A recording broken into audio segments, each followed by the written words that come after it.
रोज की तरह ही तो आज भी नाश्ता दिया था। फिर भी पता नहीं बहू ये क्यों कहती है कि रविवार को ज्यादा काम हो जाता है। मैं भी सब समझती हूँ, ये सब काम चोरी का बहाना है, पर उसे क्या लगता है मैं उसकी मदद के लिए आऊंगी। हाँ, बहुत सुस्ती आ रही है, थोड़ी देर आराम कर लेती हूँ। इतना कहकर प्रमिला जी आराम से लेट गई। अभी कुछ ही पल हुए थे उनको लेटे हुए कि दरवाजे की डोरबेल बजी। प्रमिला जी बड़बड़ाते हुए बोली, इस वक्त ये कौन आ गया और ये सोनी बहू है कहाँ? बार बार डोरबेल बज रही है, उससे दरवाजा खोला नहीं जाता।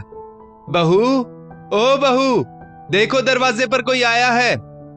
उन्होंने सोनी को आवाज लगाई, पर सोनी शायद छत पर सूखे कपड़े लेने गई हुई थी। जब 2-3 बार डोरबेल बजी तो मन ही मन कसमसाती हुई प्रमिला जी कमरे से निकलकर बाहर आई और दरवाजा खोला। देखा तो सामने सोनी के मामा मामी जी थे। ना चाहते हुए भी उन्होंने कहा, अरे आप लोग, नमस्कार, आइए आइए, इतनी सवेरे सवेरे कैसे आना हुआ? अंदर तो आइए। बुरा मत मानिएगा, आमतौर पर लोग रविवार को किसी और के घर जाते नहीं, इसलिए पूछ रही हूँ। मैंने गौर किया है, बहू के सारे रिश्तेदार छुट्टी के दिन ही हमारे घर पर आते हैं। अच्छी बहू पल्ले पड़ी है, आए दिन मायके में कोई ना कोई पार्टी होती रहती है और सब आ ही जाते हैं। तो बताइए, आज इधर कैसे आना हुआ आप लोगों का?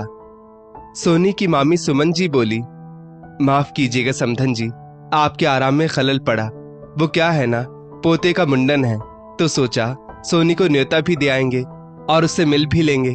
बहुत दिन हो गए थे उसे देखे हुए, तो सोचा आज ही। इतने में सोनी भी नीचे आ गई और अपने मामा मामी को देखकर बड़ी खुश हुई। उसे खुश देखकर प्रमिला जी बोली, बहू, इतनी खुश तो तुम हमारे रिश्तेदारों को देखकर कभी नहीं होती। खैर छोड़ो बहू, अपने मामा मामी जी को चाय नाश्ता करवाओ, क्योंकि मैं तो अंदर कमरे में आराम करने जा रही हूँ। मेरे सिर में बहुत दर्द हो रहा है। इतना कहकर प्रमिला जी अपने कमरे में चली गई।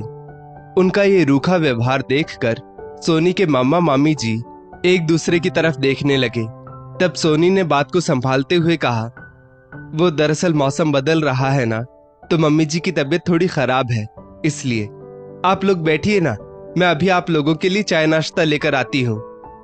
सुमन जी सोनी को अपने पास बिठाते हुए बोली, अरे नहीं बेटा, बस तुम हमारे पास बैठो, क्योंकि हमें और भी जगह जाना है और तुम्हें देखने की इच्छा थी, इसलिए चले आए। और हाँ, ये तेरे भतीजे के मुंडन का कार्ड है, जरूर आना। और हाँ, अपने पूरे परिवार को भी साथ में लेकर आना। अब समधन जी को भी कहती, पर आज समधन जी की तबीयत खराब है, तो तुम उनसे भी बोल देना। सोनी बोली, जी मामी जी, जरूर आऊंगी, पर ऐसे कैसे आप लोग, कम से कम चाय तो पी कर जाइए। तभी सोनी के मामा जी विनोद बाबू बोले, अरे मेरी बच्ची, चाय नाश्ता छोड़ो, तुम तो बस हमसे बात ही कर लो, उतना ही हमारे लिए काफी है। तुम्हारी मीठी मीठी बातें सुने हुए एक अरसा हो गया। तीनों लोग बातें करने लगे। फिर 10-15 मिनट सोनी के मामा मामी जी वहां रुके और फिर चले गए।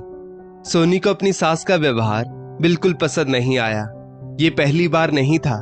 जब भी सोनी के मायके से कोई आता, प्रमिला जी कभी सिर दर्द तो कभी पेट दर्द का बहाना बनाकर अपने कमरे में जाकर बैठ जाती थी। आज भी सोनी के मामा मामी जी के जाते ही हर बार की तरह वो बाहर आई और शुरू हो गई, अरे हमारे तो मायके से हर रोज कोई उठकर नहीं आता था, पर तुम्हारे तो मायके से जब देखो तब कोई ना कोई चला आता है। बेटी के ससुराल में आने से पहले सोचना तो चाहिए, लेकिन नहीं, ऊपर से आए दिन किसी न किसी का प्रोग्राम जो खत्म होने का नाम ही नहीं लेता। तुम्हारे मायके का इतना बड़ा परिवार है, जरूरी है क्या सबसे रिश्ता निभाना? बेचारा मेरा बेटा सुमित तो अपने ससुराल वालों के चक्कर में ही बर्बाद हो जाएगा। शाम को जब सुमित ऑफिस से आया तो सोनी ने उसे न्योते का कार्ड देते हुए कहा, मामा जी के पोते का मुंडन है, इसी के उपलक्ष्य में प्रोग्राम रखा है और हमारे भी पूरे परिवार को न्योता दिया गया है। सुमित बोला, ओ नो, उस रोज तो मेरी जरूरी मीटिंग है। एक काम करना, तुम मम्मी और पापा चले जाना, सब जाएंगे तो उनको अच्छा लगेगा। तभी प्रमिला जी, जो कि अपनी आदत अनुसार कान लगाकर बेटे बहू की बातें सुन रही थी, वो वहां आकर बोली, पहले ही बता देती हूँ, हम कहीं नहीं जाने वाले। सुमित बोला, क्यों, क्या हो गया मम्मी, आप क्यों नहीं जाओगी? मामा जी मामी जी खुद घर पर आकर न्योता देकर गए हैं, तो आपको तो जाना चाहिए। प्रमिला जी मुंह बनाकर बोली, मुझे थोड़ी ना देकर गए हैं, ये भी क्या बात हुई? अपनी भगनी के हाथ में कार्ड देकर चले गए। सोनी ने हैरानी से प्रमिला जी की तरफ देखा और बोली, पर मम्मी जी, आप ही तो सिर दर्द का कहकर अपने कमरे में चली गई थी। प्रमिला जी बोली, तो घर में ही थी ना, कहीं बाहर थोड़ी ना गई थी जो बुला नहीं सकती थी। इतना बड़ा परिवार है, लेकिन जरा सी भी समझ नहीं है किसी में कि जब बेटी के ससुराल न्योता देते हैं तो न्योता उसकी सास को दिया जाता है।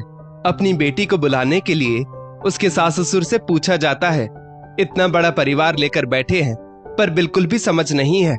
हम क्या रोड पर पड़े हैं जो तुम कहोगी और हम ऐसे ही उठकर चल देंगे? सोनी ने सुमित की तरफ देखा तो वो बात संभालते हुए बोला, कोई बात नहीं मम्मी, आप नहीं जाना चाहती हो तो मत जाइए। मैं अपनी मीटिंग पोस्टपोन कर लेता हूँ और सोनी के साथ चला जाऊंगा। अब न्योता आया है तो किसी न किसी को तो सोनी के साथ जाना ही पड़ेगा ना।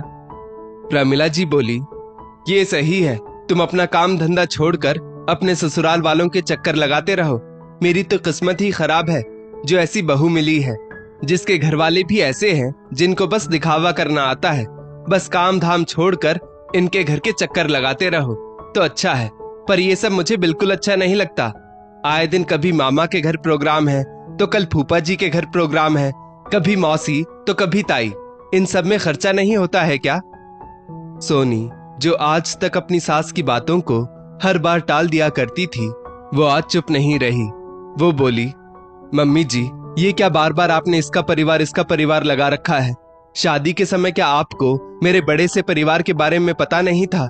उस वक्त तो बड़ा प्यार आ रहा था आपको मेरे परिवार पर, और क्यों ना आता। इतने बड़े परिवार का हर सदस्य आपको और आपके पूरे परिवार को उपहार से जो भर रहा था।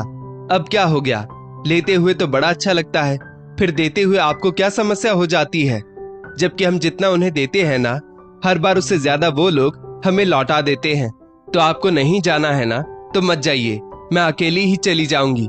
लेकिन एक बात कह देती हूँ, बार बार मेरे परिवार को कोसना बंद कीजिए। सोनी सास को जवाब देकर अपने कमरे में चली गई। प्रमिला जी मुंह फुलाकर बेटे की तरफ देखने लगी तो सुमित बोला, ये तो एक न एक दिन होना ही था मम्मी। बार बार आप इस तरह की बातें बोलोगी तो सामने वाला कब तक सुनेगा? तो शिकायत भी उतनी ही करो जितनी अगला बर्दाश्त कर सके। इतना कहकर वो भी कमरे में चला गया। प्रमिला जी वहीं अपनी शिकायतों के साथ अकेली बैठी रही तो विनोद बाबू आकर बोले, मैंने पूरी बात सुनी, सारी गलती तुम्हारी है। अगर तुम बहू के मायके वालों को इज्जत नहीं दोगी तो अपनी बहू से बदले में इज्जत की उम्मीद कैसे रखती हो?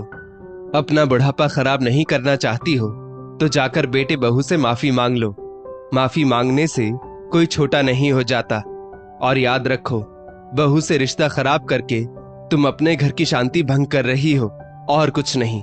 क्योंकि मैं तो उसके साथ जाऊंगा।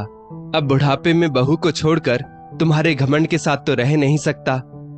आखिरकार प्रमिला जी को अपनी गलती का एहसास हुआ।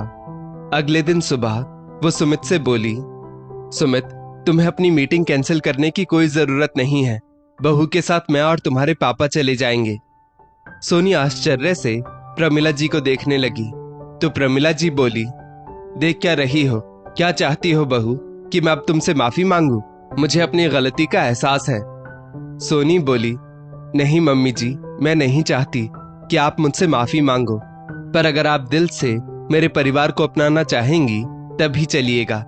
एक बार सोचिए मम्मी जी, कल को हमारा भी तो परिवार बड़ा होगा, तो कोई हमारे साथ ऐसा व्यवहार करेगा तो आपको कैसा लगेगा? सुमित बोला, अब बात को यहीं खत्म करो। मम्मी को अपनी गलती का एहसास है। मेरी तरफ से मामा जी और मामी जी से माफी मांग लेना। अगर मेरी मीटिंग नहीं होती तो मैं भी जरूर आता। अगर मीटिंग समय पर खत्म हो गई तो मैं वहीं से डायरेक्ट आ जाऊंगा। तो अब खुशी खुशी जाने की तैयारी करो। समय बीता।